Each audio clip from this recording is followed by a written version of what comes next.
Hi, my name is Evan from Indestructible Art, and I'm here with Teddy and Kenny, who made Rogue Legacy, which is an awesome game. You guys, Thanks. tell me a little bit about Rogue Legacy. So Rogue Legacy is a genealogical roguelite. So the point of the game is that you go forward into this castle, which is procedurally generated, and when you die, your children take over for you. So it's got this, and they all have genetic traits. So like each person is a little different from the last. Do you have anything you want to add? Not much more. It's a 2D platformer, so it's got elements of like Ghosts and Goblins and Castlevania, just with a twist of a roguelite twist to it. Yeah. I think we see a lot of rogue-like likes coming out. And I think it kind of started with FTL when they first started saying like, hey, we're making this roguelike, and now I see, it seems like a couple more like branching up all over the place. Why do you guys think that is? Well, I think it resolves the issue with death in games really cleanly, where you're not playing like the exact same sequence over and over again. So there's always this change to it, and I think a lot of people appreciate that. Yeah. Personally, for me, I think roguelikes or rogue-like-likes, they've been around for a while, the rogue genre, but it wasn't really mainstream. And I feel like games are like FTL and Splunky have been sort of trailblazers, and it is sort of people are like playing them and they're almost noticing them again for the first time. So like when roguelikes came out, I'd never actually heard of the genre, and it was amazing. I thought it was a fantastic way to play games, and so I know that a lot of people out there have a similar sort of feel to it. So yeah, I mean, we sort of jumped on the bandwagon, but I think a lot of people are hungry for like new genres, and Rogues sort of brought that. Yeah. Yeah, I think that Rogue Legacy definitely does it in an interesting way, right? Where you kind of take this new twist. I mean, you're not the first game to do genealogy, right? But what were some of your influences for doing that in your game? So I guess the biggest influence was Dark Souls. So we had they had this whole system of dying and then picking up the stuff, so there was that danger. But we want to kind of streamline it, and so that kind of revolved around the whole: you get the gold that you keep the gold you get when you die, and then you have to spend it because when you start the castle again, you lose everything. So that was like the biggest influence, and the second would probably be Symphony of the Night, just for like the whole general mechanics of the game. And Kenny, from like an engineering standpoint, what do you kind of look to like help build the foundation of that? Or did you just make it all up on the fly? Honestly, a lot of it was made up on the fly. I mean, we do. I mean, I'm sure subconsciously I took a lot of elements from games like Splunky, but like none of the technical aspects to those games are really made public. So you do kind of have to start from scratch when you're making the game. Would you say that was like one of the hardest parts about making the game? I thought it wasn't going to be. When we first got it running, it was actually really quick. We had something down in like a month, and then just more problems kept cropping up. So I would say it was a significant obstacle, but sort of stretched out throughout a period of time because more bugs kept cropping up and things we didn't really consider for the procedural generation. So from like inception of Rogue Legacy to like completion of it, getting all your plans out and knowing what you wanted the game to be ultimately and getting there, like what were some of the things you think that you ran into that made it difficult? I guess one of the hardest things was actually having a flow to the game. Not a flow, but like a progression from beginning to end. So we only added that in the last 4 months of development. Like before that, it was all up in the air. Like we weren't sure if we were going to make like a game which was level based or if it was going to be like a bunch of different castles and locking everything down. And it's just like at the last minute we're kind of like, okay, we really got to decide on something, and then we just broke down to like what we thought would work and just like stuck with it. But like that was a big question in the whole thing. Another question I have is about the balance of Rogue Legacy and balancing everything and just picking that right range of difficulty. Like how do you go through that game and decide health values and just like the platforming and stuff, and deciding like what makes a game hard enough or too easy or vice versa? So for that, we generally like difficult games over easy, but for balancing, I mean, there wasn't like any easy thing. Is we have like an Excel doc, which is custom made so that it's kind of all tied together, so I can change stuff and it'll all change for the entire document. But it's 14 megs large, right? And that's just of text. So it's like a lot of work, a lot of just going through it, playing it, and then changing it and then playing it again. But I think the general thing that we've gone to is like whatever difficulty I like, we knock it down by like 20%, because it's just I don't know, I'm really bad at it. It's kind of impressive. Do you have anything to say about difficulty in terms of engineering? I think there were 2 tiers of balancing. The first was Teddy. Teddy had a lot of experience with balancing at other companies, so he's sort of familiar with it. And it's a significant feat because there's like some couple 100,000 variables that you have to tweak and fiddle around with just to get the game to work, even though it looks simple, and up front it looks simple, but there's lots going behind the scenes. But like Teddy said, he's a really good game player, so he usually makes games too hard, and then I'll play it, or we'll get our other brother to play. He's like, it's too hard. Take it down a notch, and then Teddy has to do the whole system over again. I just realized you guys are brothers. Oh yeah. Oh yeah. That's right. Yeah, Yeah, we don't look should mention alike. Man. Omar, did you know that?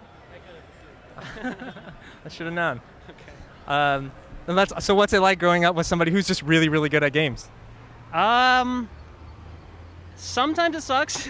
Like for cooperative games, it's great because he'll carry you. For games like if there's a rule in our place, I don't play any RTSs anymore because he'll just wipe the floor with me every single time, and it's not really much fun. And I'm sure it's not fun for Teddy either. Always. Okay, I was wrong. But yeah, I mean, some genres we don't play just because I'm not a challenge. Right on. And for the art in Rogue Legacy, what did you guys do? Who made the artwork? So the artist was Glauber Kotagi. He's this guy in Brazil. So Kenny found him on the internet. Like, we couldn't like send out like, oh, come work for us or whatever, right? So Kenny actually went through hundreds and hundreds and hundreds of artists on the internet just trying to find somebody. And we went through a couple before finding Glauber. But like when we found Glauber, like everything went like full speed really quickly. Like he's a really good artist and he's really fast, and he was like knocking everything out of the park on like the first try. That really helped us out a lot. Yeah, it's night and day between artists that work and don't. But the good news is you generally, like if you get a feeling that the artist isn't working, that's usually a sign that they're not going to work till the end. Like you can't really work out your differences, right? If it's not working, you can't. I'm a believer that you can't really train them to match your style if it doesn't really work. There are people who are natural fits for the game, and you want to keep an eye out for those guys. Yeah. Sometimes I see attributes in Rogue Legacy, and I wonder if they actually do anything or if they're just kind of a troll. Most of them do something. Even actually, all of them have some type of mechanic. Even the gay trait. The reason we added that is a gut feeling. We felt like it was an appropriate thing to add, and some people asked for us to remove it, right? Because they're like, oh, that's the appropriate thing to add to the game. But I think it felt worse when we removed it, right? Wow. Like just ignoring that kind of thing. But we didn't want to make anything like that was insulting to anybody. And so the couple of the traits like IBS, which makes you fire a lot. That's just tongue in cheek. Sure. But yeah. There's we were never trying to troll anybody. Yeah. We're not. I mean, it was a risk. There's always this feeling that you want to be as politically correct as possible, but life's not fun that way. And at the same time, yeah, we weren't. I don't think we were really trying to make that much of a statement, right? It was an important thing to add, but we weren't trying to make some really important message where it's like we want people to interpret it the way they want to interpret it, and I think generally it's been positive. I have an interesting question, maybe a sensitive issue for you guys, but I'm not afraid to ask. How do you guys feel about? I have a Mac. Right. How do you guys feel about somebody made a wine wrapper for Rogue Legacy to be able to play it? Yeah. How do you feel about people going and playing your game without actually maybe buying it on Steam or like finding it somewhere? What would you say to those people? I mean, I know there's like a lot of people who can't afford the game, and we're totally fine with them. Like I think we even said in the README, it was like, oh, like if you can't afford it, just take it. Like we don't really care about that, and it hasn't really been an issue. I mean, piracy for the game has been really high, right? Like tens of thousands of downloads. Sure. But that's just like a fact of life, I guess. Yeah. It is just part of reality. You got to face it. We could try to make it difficult for people and put all this DRM in, but I mean, for a $15 game, I don't think it's really worth it. And at the same time, we do want. I mean, if we had the choice of whether you play it or you don't, we would prefer if you could play it, right? That's really awesome. So you guys are working on a Mac version, right? And then also you're coming to the Vita, which was like super big news for me. I'm super excited about. I love my PlayStation Vita. Why would you do that? Why would you bring your game, right? On PC, you have all this huge install base. Why would you bring your game to maybe a piece of hardware that the install base is kind of small? So we like got Twitter when we made the company, or when we released the trailer, right? And then all of these, we don't know how to use it. Like we're really bad with it. But all these people were asking for it, and then Sony contacted us, and they're like, oh, are you interested in bringing it to the platforms? And like by far the majority of people have been asking it for Vita. So we were like, yeah, you know what? Like we've done well enough. Like even if we take a loss, we'd be more than like willing to bring it to the Vita because that's what everybody wants, and we want people to enjoy it. How hard of a port is that to make for you? Too hard. Honestly, it would not be me who did the port. We'd have to probably find somebody else. After Sony approached you, what kind of interactions do you have with them? Are they super supportive? Like, what's it like working with them, or just even being like emailed by them? I guess. Oh, it's been great. I mean, it's weird because like they came up to us, Shahid, and he just talked to us like like normally, like normal people. I guess not like he wasn't contacting us officially. He's just like, hey, what's up? And we've talked a bunch of times on Skype and everything. And if we ever had a question, he's always been willing to help us out. So it's been really awesome. Like Sony has been really, really great to talk to. Yeah, they do a really great job of not making it really feel, because we're small, right? There's only 2 of us in the company, and they don't make it like business to business. It's very personal. They have individuals talking to you, and we actually met Shahid, who is the head of strategic content at Sony Europe. We met him at IndieCade, and it was the first time we ever met him. It was really, really cool conversation that we had. He's a great guy, and it just makes us feel more comfortable working with Sony. Well, Teddy and Kenny from Rogue Legacy, go out and buy that game right now. Pay for it. Thank you guys. You're awesome.